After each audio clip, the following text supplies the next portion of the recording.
January 31st, 1943. High above the blue waters of the Pacific Ocean, the sky suddenly explodes into chaos. American dive bombers are flying toward their target near Outnumbered Island when dark shapes appear on the horizon. Within seconds, dozens of Japanese Zero fighters rush forward like predators. The bombers are slow, heavy, and defenseless without protection. If those enemy fighters break through, the mission will be wiped out and countless American lives will be lost. In the middle of this storm of bullets and fire, one American pilot pushes his plane forward instead of turning back. His aircraft is hit. Smoke pours from the engine, but he keeps fighting. Surrounded by enemy planes with no room to escape, this pilot chooses to face them head-on. What happens next will become one of the most extraordinary air battles of World War II. That pilot was Captain Jefferson Joseph DeBlanc of the United States Marine Corps Reserve. A young man from Louisiana, DeBlanc flew with Marine Fighting Squadron 112, one of the frontline air units battling Japan across the Pacific. Fighter pilots like him were the shield that protected American bombers and ground forces. Without them, missions would fail and wars would be lost.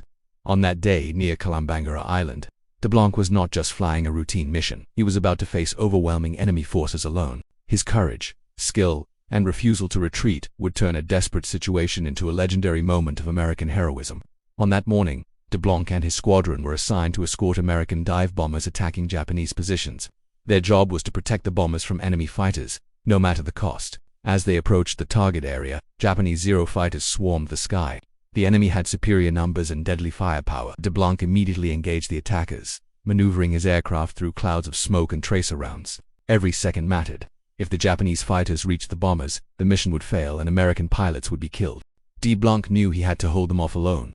Captain DeBlanc attacked the enemy with fearless determination. Despite his plane being damaged, he shot down 5 Japanese aircraft including 3 Zero fighters. Bullets ripped through his plane and the engine was failing, but he kept fighting. Each enemy plane he destroyed meant another American bomber was saved. Eventually, his aircraft was so badly damaged that it could no longer stay in the air. With no other choice, DeBlanc bailed out over enemy-controlled waters as he fell from the sky. He had already turned the tide of the battle through his bravery and skill. After bailing out, DeBlanc was captured by Japanese forces and spent the rest of the war as a prisoner, but his actions on that day had already become legendary. By protecting the bombers and destroying 5 enemy aircraft, he saved countless lives and ensured the mission succeeded. For his extraordinary courage, he was awarded the Medal of Honor, the highest military honor in the United States. Captain Jefferson Joseph DeBlanc proved that even one pilot, facing impossible odds, could change the course of a battle. His bravery in the skies over the Pacific will never be forgotten. As the battle in the skies over the Pacific came to an end, one truth became clear.